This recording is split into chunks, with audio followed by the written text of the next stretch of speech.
Today I'm in Delhi, India, and I'm here to try out Air India's brand new Airbus A350 Business Class product. There's been a lot of criticism online about Air India, so I'm here to find out for myself. Is Air India really as bad as they say? How is the service, the food? And is the new A350 product competitive with other leading carriers in the industry? Stick around as we fly from Delhi to London and find out if Air India is truly on the path to reclaiming its former glory. After spending some time at the Lavatory Income Lounge, I made my way to Gate 13 for boarding. It was quite a walk from the lounge, but thankfully, I was offered a buggy ride which took about 7 minutes. Pre-boarding began with passengers requiring special assistance, followed by business class passengers. Upon boarding, I was greeted by friendly crew members who guided me to my seat. My first impression? Absolutely sleek and stunning cabin. I love the dark blue and grey tones, very modern, and a great contrast with Air India's signature red. Business class cabin is arranged in a 1-to-1 config. Even numbered window seats like my seat 4K are closer to the windows and perfect if you enjoy watching the engine spirals. If it matters to you, seats 4 and 6 provide a perfect engine view. Please note that seat number 7 has only one window, while the rest of the business class seats comes with 2 windows. If you're traveling as a pair, choose the odd numbered middle seats. They are positioned close together. Let's take a deeper look at the suite. The seat was wide and very comfortable. Waiting for me was a high-quality pillow and blanket. To the left, there's a good-sized side table with today's menu. On top sits a stylish reading light, and beneath it are USB ports and a universal power outlet. There's also a storage cabinet containing mirror and headphones. One small design note here to mention: there is no armrest on your left side of the seat. It didn't bother me, but I can see how that might be inconvenient for some passengers. Also, I did find the seatbelt on this flight to be on the tighter side.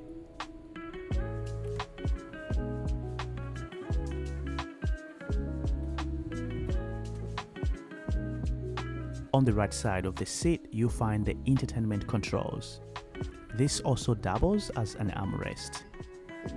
The only downside is that it's easy to accidentally press the buttons while resting your arm. On your right as you walk into the suite, there's a small cubby where a pair of flip-flops were stored. Right across to it is a personal closet.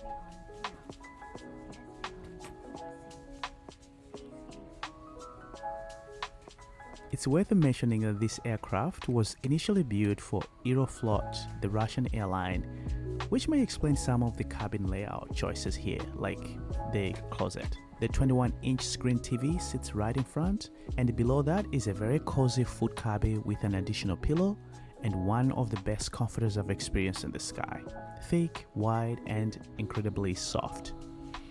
And yes, this A350 has individual air vents. Much appreciated when Delhi temperatures are pushing 40 degrees Celsius.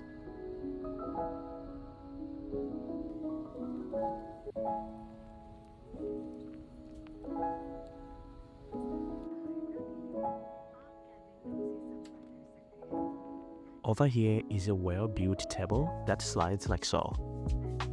The amenity kit was thoughtfully created in collaboration with an Italian luxury brand, Ferragamo. It was well presented and felt premium. Here's a quick look at everything that was included.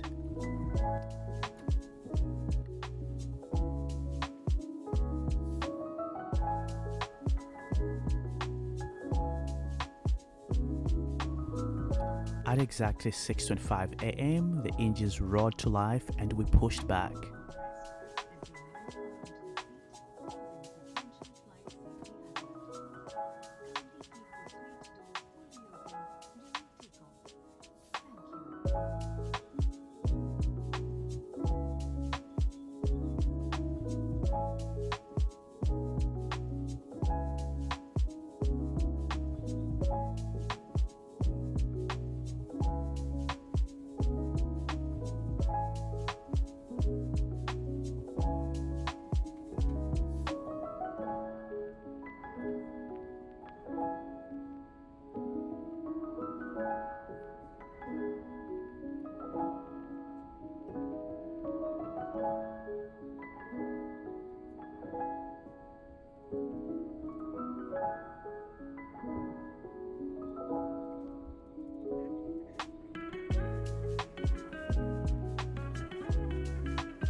I hope you enjoy this beautiful early morning takeoff from Delhi.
If you are enjoying watching this video, please consider subscribing. We have more content coming your way and this will help us create even more. Thank you so much in advance. While many airlines offer privacy doors these days, most are short and don't really offer much isolation. Not the case here. These doors are tall, comparable to Qatar's Q suits, which is seriously impressive thing.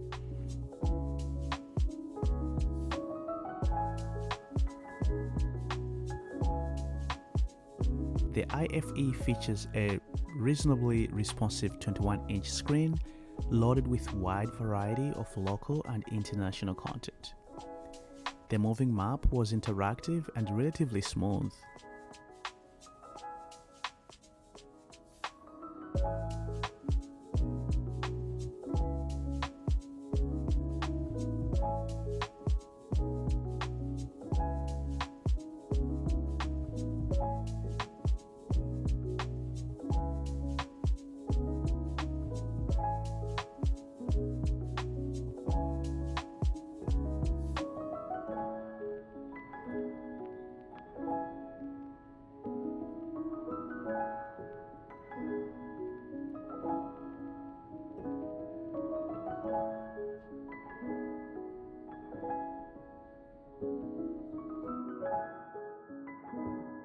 This aircraft is also equipped with 2 external cameras, though unfortunately the rear camera wasn't working on this flight.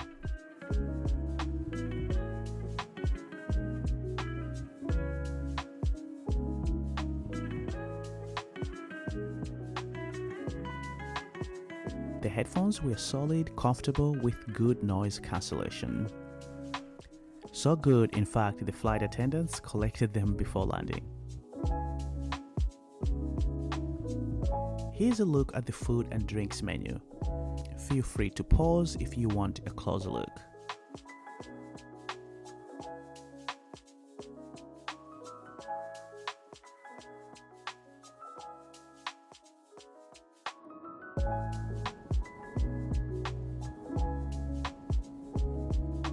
For breakfast, I opted for the cheddar cheese omelette. The eggs were slightly overcooked, but the sausages and mushrooms were tasty. The potatoes were a bit soggy, but still flavorful. The standout item for me? Oats and banana smoothie. Absolutely delicious and highly craveable.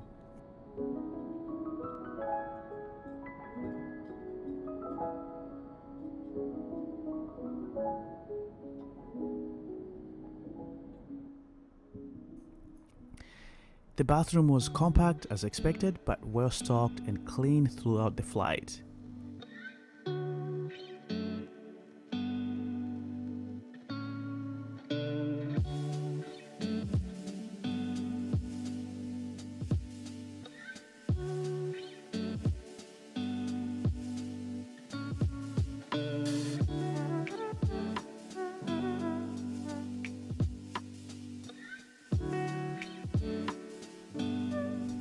Business class passengers were also given a comfortable pajama set, which was a nice touch.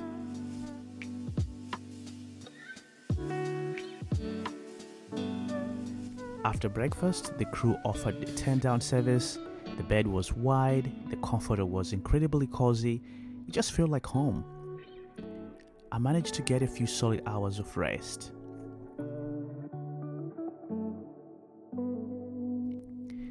Three hours before landing, lunch was served. I started with smoked salmon, which was decent but unremarkable.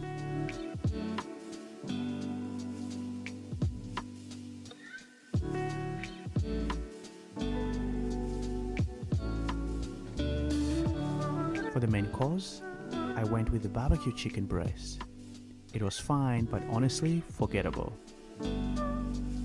And here's where I hit a bit of disappointment. India is a country known for its rich, flavorful cuisine.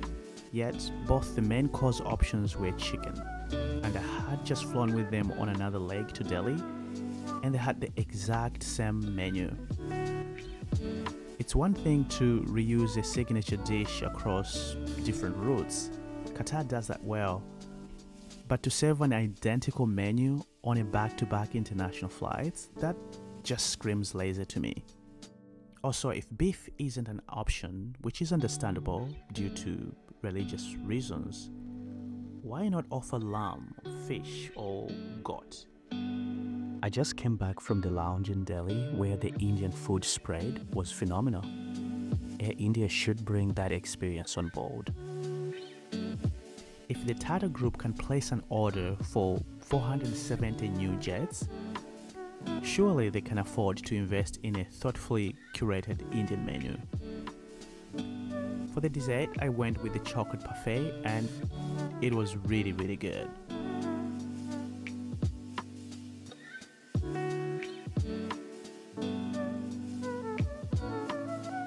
This A350 also features a small bar at the back of the business class cabin. It was well stocked and a really nice touch and adds to the premium feel.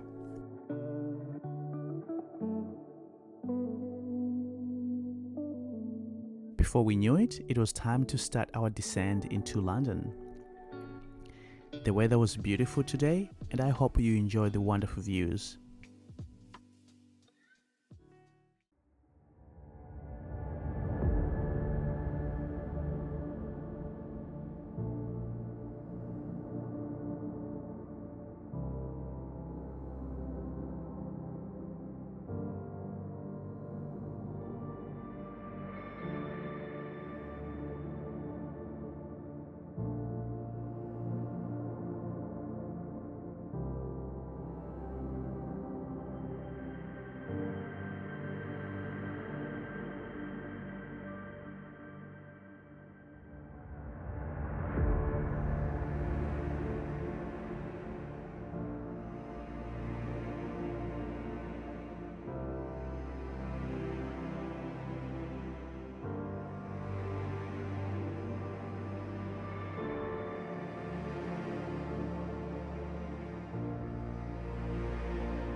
We landed at Heathrow Airport exactly at 12:25 p.m., about an hour behind schedule. This was due to flight path rerouting caused by airspace restrictions over the Middle East. So what's the verdict? Air India has definitely turned a new page, or at least in the process of doing so. The Airbus 350 cabin is modern, clean and private. The seat and the bed are wide and very comfortable. The crew were attentive and genuinely seemed proud to be part of this new chapter. Yes, there are some minor things like the missing armrest, seat belt being too tight, but the positives far outweigh the negatives. That said, the biggest area for improvement is the menu. Air India has an opportunity to celebrate its culinary heritage in the skies, and there is no excuse for repetitive and inspired offerings. This is arguably the easiest aspect for Tata Group to fix. We are all rooting for you, Air India. The foundation is here. Now it's time to bring the full experience home. If you made it this far, thanks so much for sticking around. What do you think of Air India? Would you take Air India in 2025? Do you think there is an improvement with Air India at all, or they're just too slow? Please consider subscribing and dropping a comment so we can continue bringing you more content like this. Thank you so much.